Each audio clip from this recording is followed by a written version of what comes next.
Leslie Tucker, investigator. Select your detective as you would your lawyer or physician. Hello? Yes, I know you. Go ahead. Let me have the address. Now, what kind of trouble? Hello? Hello? When the line goes dead in the movies, you can bet there's trouble at the other end. Somewhere, someone is committing a crime. But don't worry, Hollywood's detectives are hot on the trail. Billy Bronson was just murdered at the Hottentot Club. He's been shot in the back, sir. Colonel Lane's houseboy is in the garage with a bullet in his head. Good heavens. Smith's assistant Gates has been murdered. Great Scott.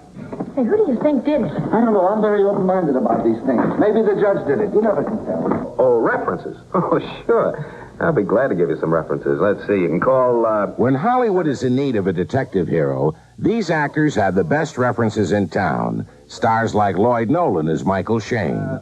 Shall we call this a retainer? Dick Powell as Philip Marlowe. Let's call it a retainer. Sidney Toler as Charlie Chan. Gee, Pop, I almost got the killer. Contradiction, please. Killer almost get you. Peter Lorre is the mysterious Mr. Moto. And would you believe Bob Hope? Smooth, huh? What's your racket? Same as yours, Private Dick. I am a private investigator. Are you a dangerous man, Mr. Tucker? Only when excited. In the 30s and 40s, gangland violence gripped the nation. It was a time when we were looking for heroes, and Hollywood created them, the detectives.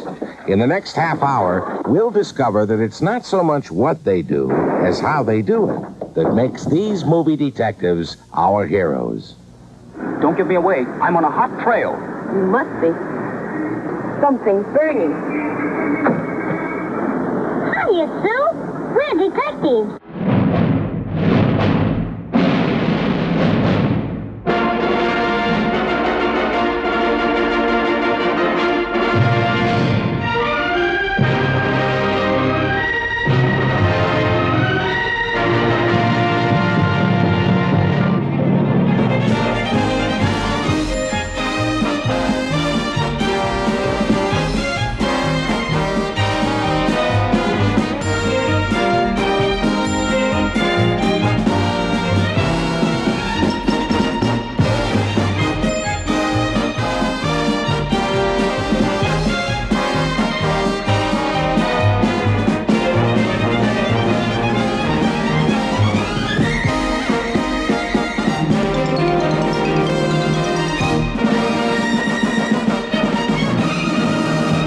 what's a good detective magazine? True detective, lone detective, smart detective. Sold. Smart detective. Ladies and gentlemen, I want you to meet Mr. Charlie Chan, the world's foremost whodunit celebrity. Hey, Charlie Chan. The great Charlie Chan. Charlie Chan? I thought your face is familiar. How are you, Mr. Chan? Hey. For 50 years, beloved Inspector Charlie Chan has been the undisputed patriarch among Hollywood's Asian detectives. While 6 actors have starred in the Chan series, none of them has been Chinese. In fact, the first to popularize the folk hero was Swedish actor Warner Oland. Thank you so much. American Sidney Toler succeeded Oland as the affable Chan. Oh, Doctor. Wait. Too late for doctor. Call police. Charlie always charmed audiences with his homespun philosophy, borrowed from an old sage named Confucius.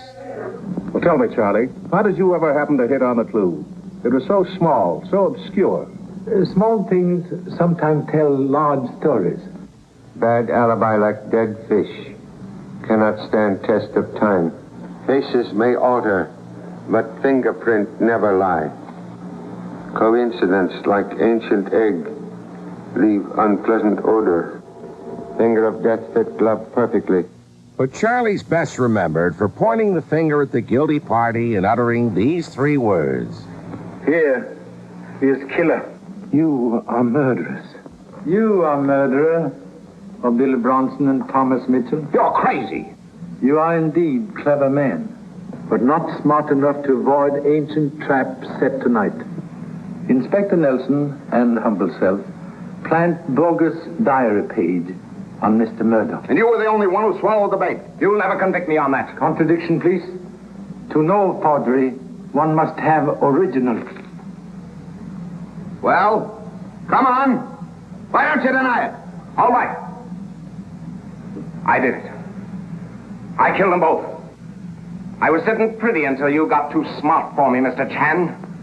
You're the one I can thank for being in this spot, and here's how I'm going to show my gratitude. That's number one son rescuing Charlie. The antics of Chan's offspring contributed to the series' popularity. Perfect bullseye. Very proud of number one son. This is Lieutenant Chan of Honolulu. How do you do, Mr. Chan? And I'm Jimmy Chan of Honolulu, Pop's assistant. Good evening. Good evening. I've got a theory. It's suicide. Startling deduction. Explain, please. Well, she got hep that we were closing in on her, and rather than face it, she stabbed herself. In the back? Maybe I shot her and didn't know it. Steady, Joan. 咁樣啫啱啊，伯。嗰個女人唔係俾槍打死嘅啊，佢俾人吉死嘅啊。Jiho Haibe, go da sao. Good gincha, taimono. What are they saying? I don't know, sir. It's all Chinese to me. The success of the Chan series prompted the entrance of Mr. Moto, played by Peter Lorre. Who's that man? Name's Moto.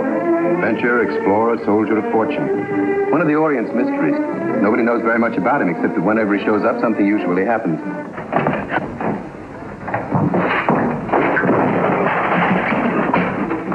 In contrast to Charlie Chan, Mr. Moto is a samurai-style hero whose actions speak louder than words.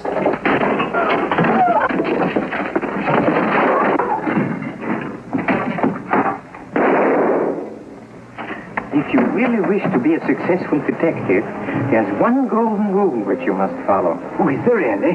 Tell me. Never become a fatality. Oh, Mr. Moto. Among his talents, the mysterious Mr. Moto is an expert in the art of jiu-jitsu. What he lacks in size, Moto obviously makes up for in sheer energy. Laurie donned thick eyeglasses, but wore no makeup to play the Japanese detective. Mr. Moto, however, was a master of bizarre disguises.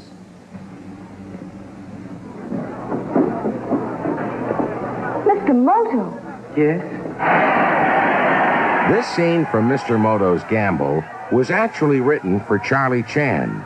But when star Warner Olin died during the filming, the studio gambled on Mr. Moto to rescue the picture. I told you if Bill got into that ring, he'd be champion. Let's go back and congratulate him. Pardon me, please, but we hope to catch the murderer within a few minutes. You'll be safe if you remain here. Oh, you mean you know who he is? I think we do.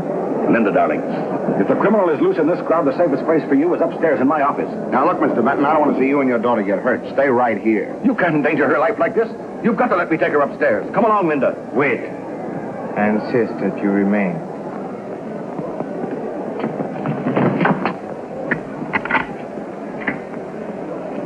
Thank you, Mr. Benton.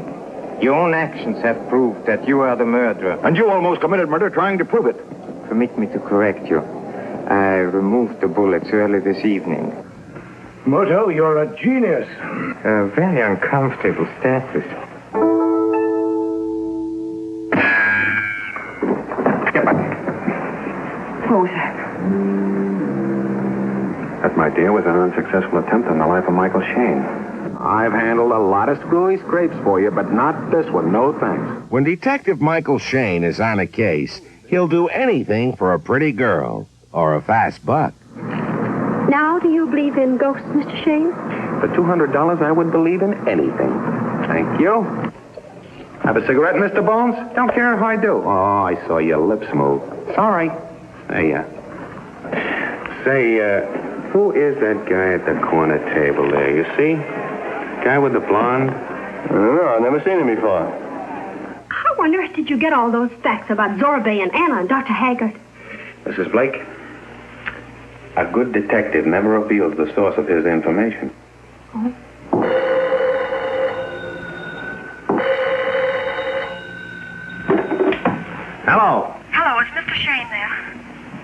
to talk to him? This is Miss Hope. Oh, Miss Hope. Oh, just a minute. It's your fiancé. Hello, sweetheart. Oh, Mike, I've been trying to get you. Movie audiences couldn't get enough of the wisecracking Shane, played by Lloyd Nolan. His flip approach to trouble made him a hero in over a dozen pictures. What's wrong? Something happened to Merle?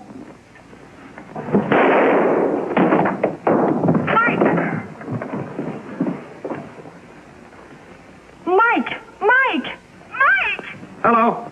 Mike, are you all right? Oh, hello, sweetheart. Sure, I'm all right. Oh, thank goodness. Come on, get your duds on. Oh, where are we going? We're going to get a marriage license. Honestly, here? Well, sure. They marry people in Honolulu. Oh, Mike, you're wonderful. I guess you're right. Hey! For Michael Shane, no woman was ever as intriguing as a new case.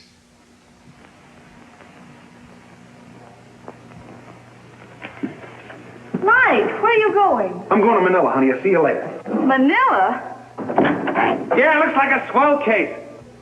No. As hard-boiled detective Philip Marlowe, Dick Powell set the style for a whole new generation of tough, cynical private eyes. You're a private eye, huh? That's right. How does one get to be a private detective? You don't mind my sizing you up a little? Most of us are ex-cops. I worked for the DA, got fired. Not for incompetence, surely. For talking back. The popularity of the Marlowe character attracted other stars to the role. Humphrey Bogart, Robert Montgomery, George Montgomery, James Garner, Elliot Gould, and Robert Mitchum. I could teach you. But to what purpose? Dirty, stupid little man in a dirty, stupid world. In the first Marlowe picture, Dick Powell used the role to successfully change his screen image from song and dance man to dramatic actor. I'm glad you hit me. It helps. Helps me a great deal. No matter how many times he gets knocked down, he always comes up again. That's what audiences have loved about Marlowe from the start. Don't do that. I've kept forgetting to tell you that you shouldn't kiss a girl when you're wearing that gun. Leaves a bruise. I'll try to remember that. I could like you. I could like you a lot. What's stopping us now? I can handle Goose. He's in love with you. He broke Amthar's neck yesterday because he's in love. Then that leaves only you. There's nothing I want to do about you now. I know enough. You know too much. It's gone too far. And I'm so tired.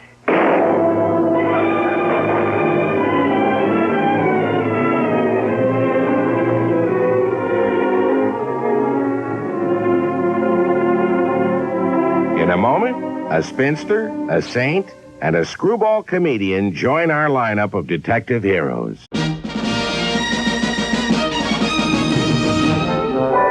As detectives became the leading box office attraction, every actor wanted to play a Hollywood sleuth. Even comedy stars like Bob Hope. What's on your mind, Ronnie? Hey, look, Sam. It came today, license and everything. Now can I be your partner?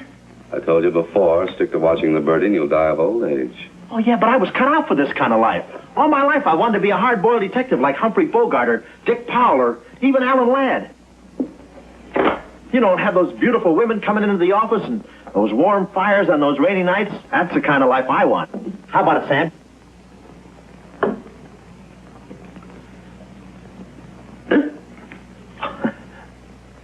Smooth, huh? Say, I can be a lot of help to you, Sam. Look, here's my latest invention right here. A camera with a keyhole lens. Takes pictures right through doors. I've been kicked out of 5 hotels already. How about it, Sam? Can I go to work for you? Just give me a simple yes or no. No. Cryolite, huh? Well, we can't let them get it. What's cryolite? Cryolite? It's an ore containing cryptobar. Cryptobar? Oh, well, we can't let him get that. What's cryptobar? A source of uranium. Yeah, and what? Uranium? Oh, well, now I got you. I read Buck Rogers, too, you know. Uranium. Huh. Must be that right front. Come on. Mystery comedies like this provided yet another successful format for the detective hero. Hey, Mr. Collins, we're here. Mr. Collins. Mr. What's... Blood. And an A- red. Oh. Keep cool, Ronnie, keep cool. The murder weapon. Yeah. Pardon me. Huh? Find the owner of this gun and you got the killer. Yeah. Yeah, it's mine. Yeah, my gun. My gun. Oh. Yeah, it's got my fingerprints on it.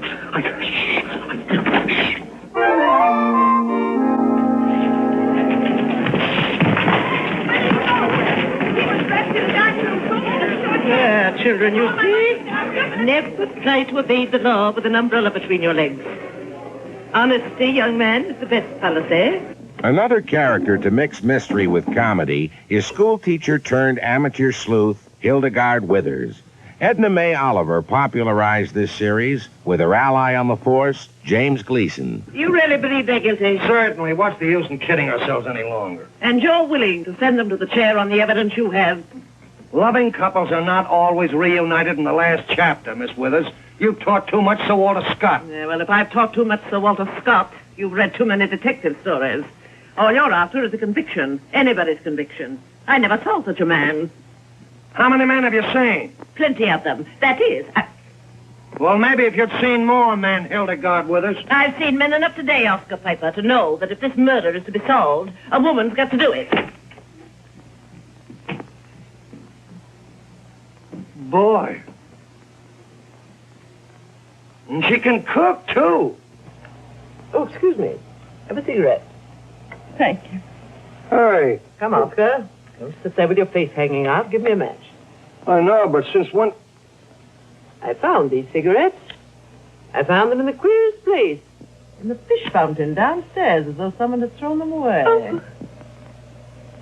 Why did you change your mind about wanting those cigarettes, Mrs. Deving? Why, my throat.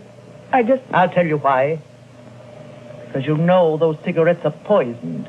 They're the same cigarettes you slipped into that man's pocket on the plane when you fell against him. Poisoned. Poisoned by Deving and you. You killed him. There's your murder, Oscar. That's what you think. If you want more proof, you'll find Mac's gun in this room somewhere. That'd cinch it. If it's here, I'll find it. Stick him up. Get back against that wall. Get back, you. Look! Mac's gun, the automatic. Yes, it's Mac's gun. And I'll plug you both just like I plugged him. Don't think I'd miss. You're not gonna make me burn for this. Let go! Let go!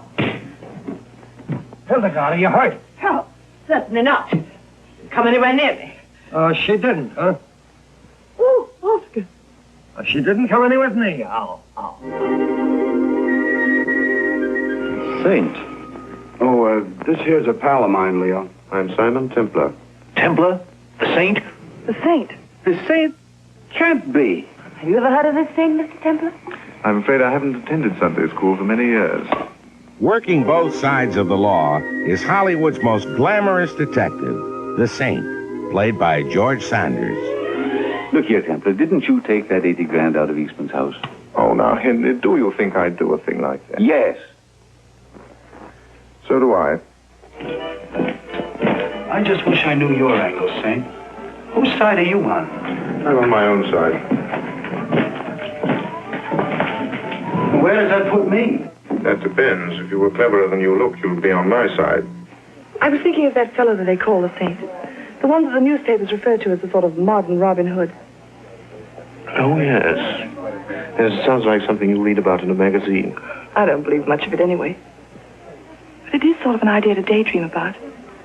You know, if there really were someone like that went out after these racketeers who were getting away with murder and... of course, he'd be tall, dark, handsome. As dashing as he is daring, the Saint is one of Hollywood's most irresistible heroes. Why are we going in this direction? Oh, it's just a shortcut, miss. You see? Gee, look at that. especially when he's rescuing damsels in distress.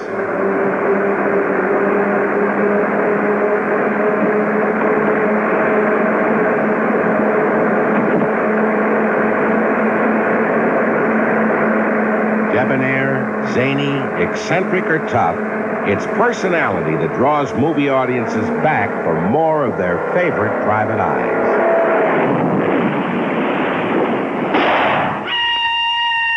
I wanna be a private eye. I wanna be a private eye. Well, cool cat with a short brim hat. I wanna be a private eye. I wanna be a private eye. I wanna be a ham and get a girl named Sam. I wanna be a private eye.